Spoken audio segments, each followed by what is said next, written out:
वाकिफ कहाँ जमाना, वाकिफ कहाँ जमाना हमारी उड़ान से। वो और थे, वो और थे जो हार गए आसमान से।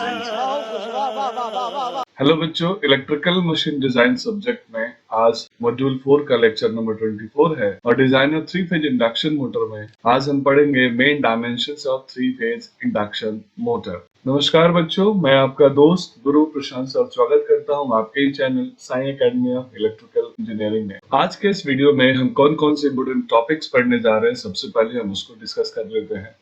तो आज हम calculation of main dimension of induction motor में हम दो इंपोर्टेंट पैरामीटर का सेपरेशन करेंगे, जिसमें पहला पैरामीटर है internal diameter of stator as well as gross length of stator. I don't know. Next topic होगा relation between gross length and pole pitch, जहां पे हम एल और टॉ यानी पोल पिच के बीच का रिलेशन डेवलप करेंगे। Hey, that's pretty good. अगर हमें थ्री फेज इंडक्शन मोटर का पावर फैक्टर बेस्ट करना हो तो मेन डायमेंशंस का रिलेशन मींस डी और एल का रिलेशन क्या डेवलप करना पड़ेगा। सिमिलरली जब हम डी और एल के रिलेशन को कैलकुलेट करते हैं तो हमें कुछ स्पेसिफिकेशंस को मैच करना होता है और उसमें से एक स्पेसिफिकेशन है peripheral speed of three phase induction motor. Similarly turns per phase कैसे कैलकुलेट करेंगे थ्री फेज इंडक्शन मोटर में, ताकि हम बेस्ट और मैक्सिमम आउटकम्स ले सके, एफिशिएंसी को इंप्रूव कर सकें।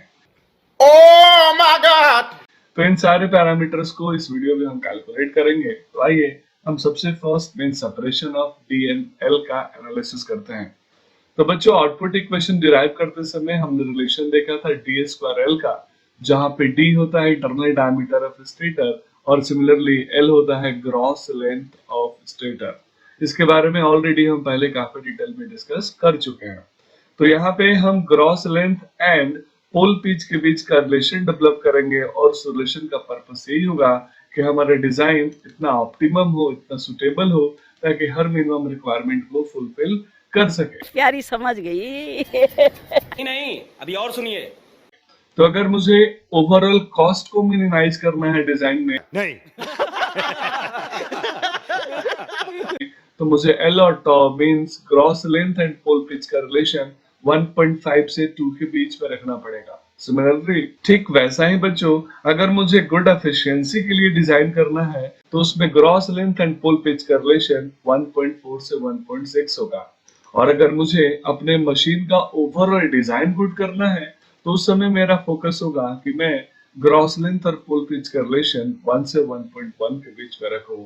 और लास्ट, अगर मुझे पावर फैक्टर को बेस्ट करना है, गुड करना है, तो मेरा फोकस होना चाहिए कि एल और टॉ का रिलेशन 1 से 1.3 के बीच में हो। ये इतने टाइप्स के हमने डिस्कशन है इसलिए किए क्योंकि हर टाइप के कस्टमर का एक अपना रिक्वायरमेंट होता है। कोई कस्टमर मिनिमम कॉस्ट की रिक्वायरमेंट देता है, कोई कस्टमर के लिए कॉस्ट फैक्टर नहीं होता लेकिन एफिशिएंसी बेस्ट होना चाहिए, और किसी कस्टमर के लिए पावर फैक्टर इंपोर्टेंट होता है।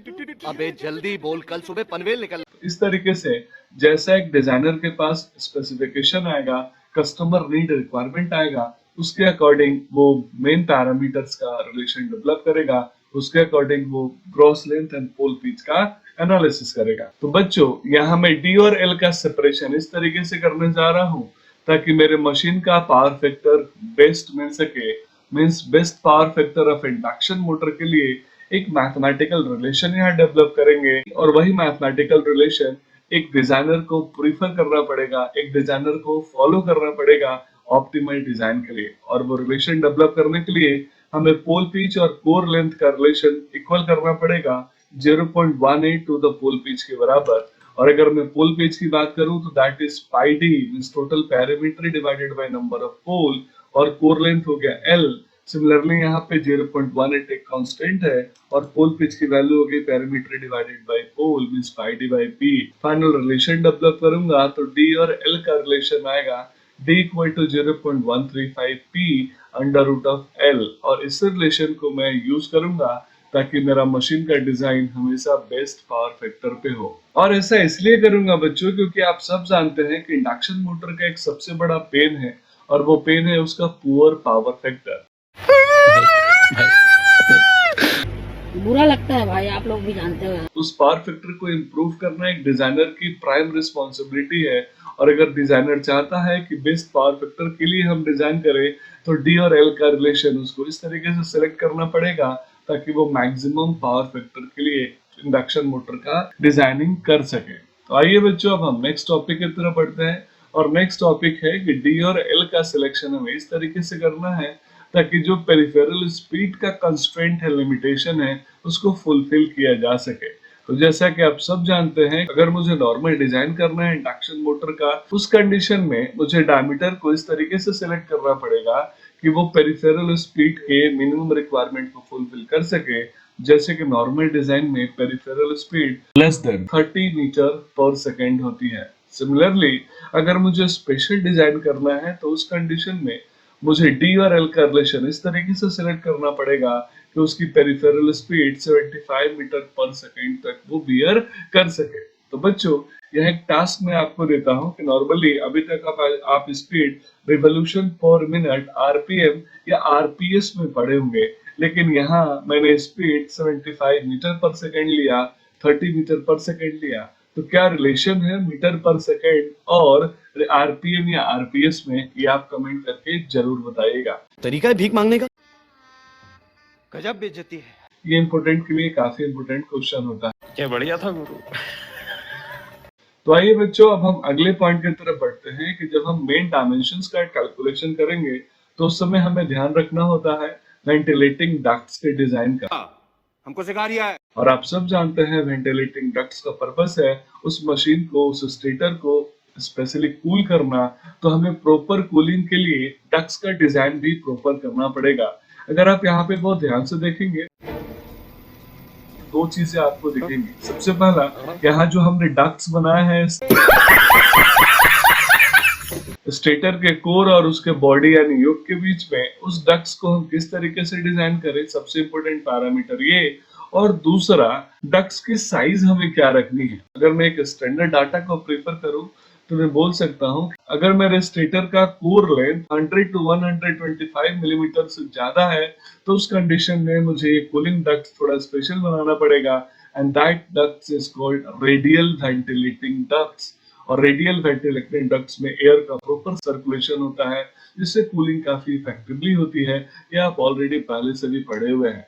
तो नॉर्मली अगर मुझे रेडियल वेंटिलेटिंग डक्ट बनाना होगा तो उस कंडीशन में मैं डक्ट का साइज 8 से 10 मिलीमीटर के अप्रोक्सीमेटली रखूंगा ताकि प्रॉपर कूलिंग हो सके। तो आइए बच्चों, अब हम अगले पॉइंट की तरफ बढ़ते हैं और अगला पॉइंट है टर्न्स पर फेज। जब आप स्टेटर का डिजाइनिंग करेंगे तो स्टेटर के वाइंडिंग में आपको टर्न्स पर फेज किस तरीके से कैलकुलेट करना है और वो कौन कौन से पैरामीटर्स हैं जो कि जिन पे वो टर्न्स पर फेज डिपेंड करता है। तो आइए एक एक करके हम समझते हैं। तो सबसे पहला पैरामीटर है हमारा फ्लक्स पर पोल। तो आप सब जानते हैं फ्लक्स पर पोल को हम बोलते हैं φm, और एक पोल का फ्लक्स अगर φm और टोटल नंबर ऑफ पोल अगर p है तो टोटल फ्लक्स हो जाएगा φm into p। और फ्लक्स इक्वल टू होता है फ्लक्स डेंसिटी इनटू एरिया। तो यहाँ से रिलेशन मैंने डेवलप कर लिया, φm equal to VAB into A divided by P। तो स्टेटर का एरिया होगा πdl। तो यहाँ से रिलेशन में डेवलप कर लूंगा, φm equal to VAB into πdl by P।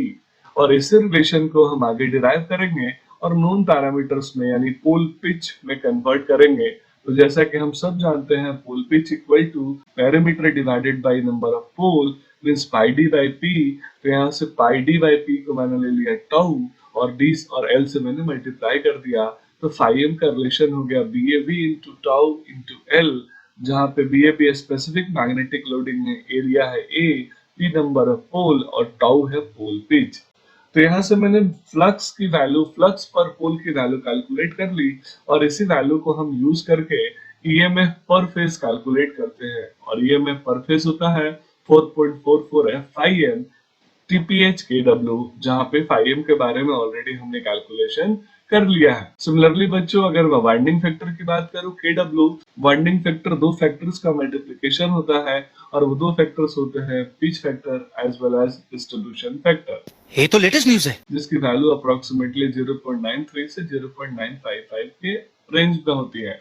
तो यहाँ से मैंने टर्न्स पर फेज कैलकुलेट कर लिया, तो टर्न्स पर फेज का वैल्यू हो जाएगा EPH अपन 4.44 F5M into KW, जहाँ पे हम 5M को सब्स्टिट्यूट कर सकते हैं BAV into tau L।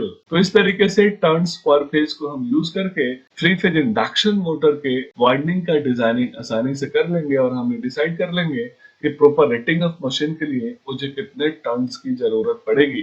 तो यहाँ हमने एक ओवरऑल कैलकुलेशन कर लिया main dimensions of 3 phase induction motor का। तो बच्चों इस वीडियो को यहीं पे कंप्लीट करते हैं। बहुत तेज हो रहा है। आगे आने वाले वीडियो में हम समझेंगे stator design of 3 phase induction motor. इसी के साथ आज की मजदूरी यहीं खत्म करते हैं। अगर तुम्हें वीडियो पसंद आई तो लाइक मारो यार, तो लाइक मारो। और अगर तुम लोग नए हो तो सब्सक्राइब करो। वो जो लाल वाला बटन है उस पर फूट फेंक के मारो या फिर मोमबत्ती, मुझे नहीं पता, बस क्लिक हो जाना चाहिए।